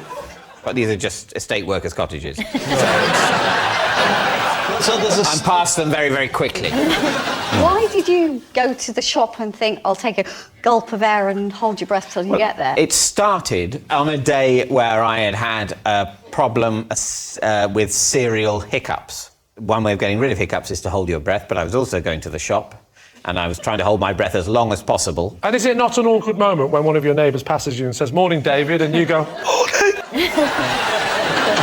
Yes, and on occasion I have given up on the holding the breath in order to greet someone and seem like a normal human. Why don't you demonstrate it for us? You want me to walk back and forth across the set holding my breath? Yes. And that, in your view, would achieve something? I won't be able to talk you through it, of course. No, of course I'll be not. We holding will my breath, observe you. Which is one of the many reasons this is such an ill-fated idea. Shall we be your wife and child? Well, they're what, at home? Yeah. Yeah, you can. Or, I mean, you could be a grandfather clock and a piano. You're not part of this. Okay, so you're saying goodbye to Lucy, your lovely wife, and your boy who shot up Dion. All right, off you go. You're heading to the corner shop. Farewell, beloved family, for I must go to the shop. See you, Dad. Yeah. All right, you get to the front gate. Morning, David. Why'd you never talk to me? I'm stuck here with a baby and you're parading around the street. Your flies are undone. Debbie said my flies are undone, and I just exhaled and went, are they? So the experiment is completely ruined. My flies. So what are you going to say, Lee? I don't believe in the shop. No. What? I'm imagining that David lives in the countryside somewhere. Yeah. No, I've been to David's house. It's a ghetto. You The bit he's missing out is that when he gets to the shop, all his crew are hanging around outside. Ah, doing your graffiti again. Can I play? I don't think so. Well, I'll go with my team and say that's not true. You're going to say it's a lie. David, truth or lie? Well, it is a lie. Yeah. Henning, you're next. I once presented a woman at work with what I now realise was a deeply inappropriate gift. Let's see. What was the gift? Dustpan and brush. What was the context in which you gave her a dustpan and brush? Was her birthday. And where were you working? That was the company I was working for before I left for Britain. And what did they do? Essentially, they tried to bundle the demand of golf clubs. Oh. They tried to what? Bundle. So they wanted, so not golf club as in a stick, but a golf club as in the whole thing with 18 holes and facilities. Yes. And they did what to them? Try to bundle it. Bundle? You know, that's a company that tried to bundle 18 old golf courses. You know, when you run a golf club, you've got certain needs. You need balls for the driving range, you need flags for the holes and whatnot. And obviously the manufacturers, they overcharge you, whilst if all the clubs come together and buy... What the hell are you talking about? I'm only speaking on behalf of the nation. I think I'm getting there. This was a company that organised separate golf clubs to act as a consortium in order to buy golfing equipment more inexpensively. That is exactly, concisely the business plan, exactly right. And what was your role? Chief bundler. Trying to recruit new members to the consortium, and went round to golf clubs for a jolly and then said, how about you need a flag? It sounds ever so slightly like a sort of like a mob protection racket. It sounds like you turned over and go, what a shame if something were to happen to this flag. Oops, it snapped. Was it particularly difficult selling the bunkers? Genuine question, genuine interest. And why did you think that a dustpan and brush would be an appropriate present to start with? Because we were, the day before, she was saying how much cleaning she had to do at home. And then I was in the supermarket, and then I thought, oh, look at that, that would be a nice present. Henning, could you reenact the face of the gift recipient when she opened the present? Do you want me to be you and you be the gift recipient? Yeah, give me. I'll do my best to you. Yeah. Hello. I have seen you trying to sell the flags and the clubs, like me. You do such a great job. We are bringing together so many of the different golf clubs in Germany. We should get a Nobel Peace Prize. But instead, I got you this. Oh, thank you very much.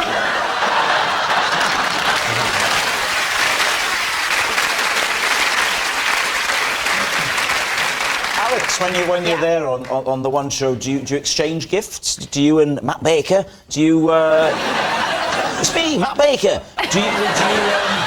Matt has bought me a variety of gifts over the years. Last year, a cup and saucer. It's one of those you'd put in a posh cupboard in your kitchen, there's only one ever, and it's in that one. It's nice, I always think, in your house to put a few things aside for people to pack away when you're dead. I've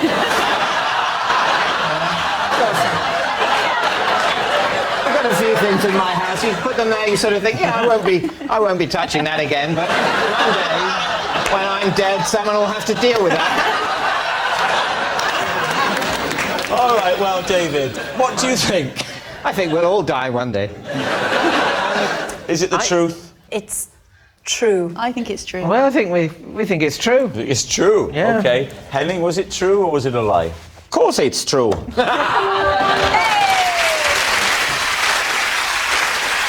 Joe, you're next. I was once favourite to win an athletics event, but ended up coming last after an incident in a toilet cubicle. David's team. Well, right. Okay. What was the athletics event? It was a javelin.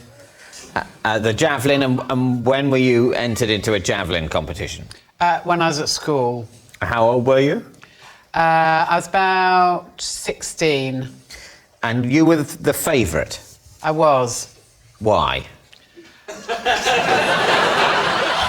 I could chuck it a long way. How far roughly? Probably... For God's sake, make it less than 110 metres, which is the world record.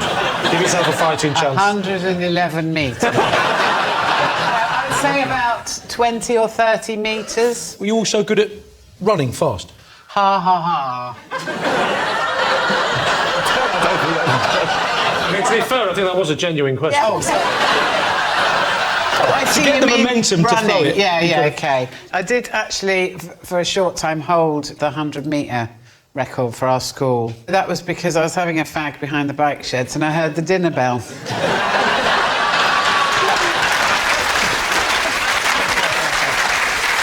What was the incident in the toilet that handicapped your performance? I was preparing for a sports day, the afternoon, so I went in the toilet to have a fag, and I had a box of matches, and I struck one to light my fag with, didn't blow it out properly, put it back in the box, and the box exploded in my javelin-throwing hand. Oh. Wow. So this is a story about a serious burn. So I had to throw the javelin at sports day with my left hand. Well, Johnny, what do you think? How does this strike you? I think it could be true. And you think it's... True? OK, true. You were saying it is true. Joe, truth or lie? It is true. Lucy, you're next. I once continued with a first date, even though I'd been sick in my handbag. Lee's team. When was this? Last week. No, it wasn't. It was, I was about, I'd say 22, 21, 22. And why had you been sick in the handbag? I got very drunk. We'd gone to an art gallery.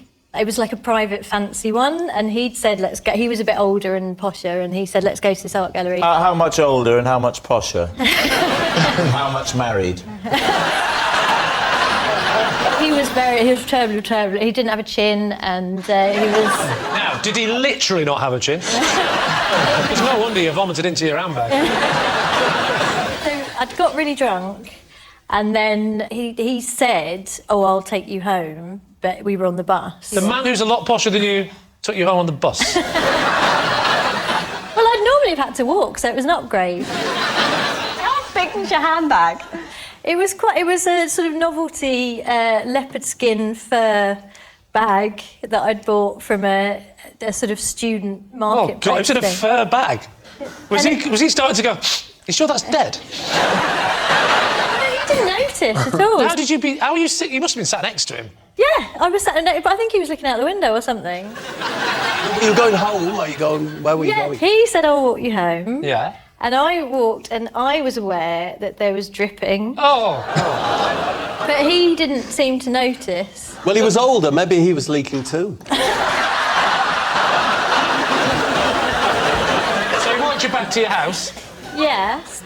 I think he wanted to come in, and I said, no, I've just been sick. Oh, you told him then? Yeah, and then nothing happened, and I never saw him again. But presumably your keys, oh my word, did you have to reach in? Wouldn't that have been great? Would you like to come in for a coffee? OK. We get to the front door. Actually, I've actually got to go home. Do you know, I don't think men's standards are that high, are they? All right, what are you thinking? Debbie?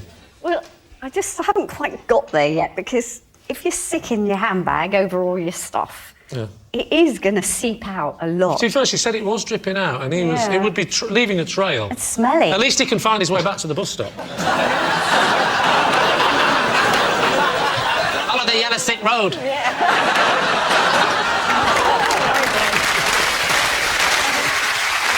So what's he going to say? True. Bob thinks it's true. True. I'm going to go with my team and say true. And say it's true. Lucy, truth or lie? It is. I'm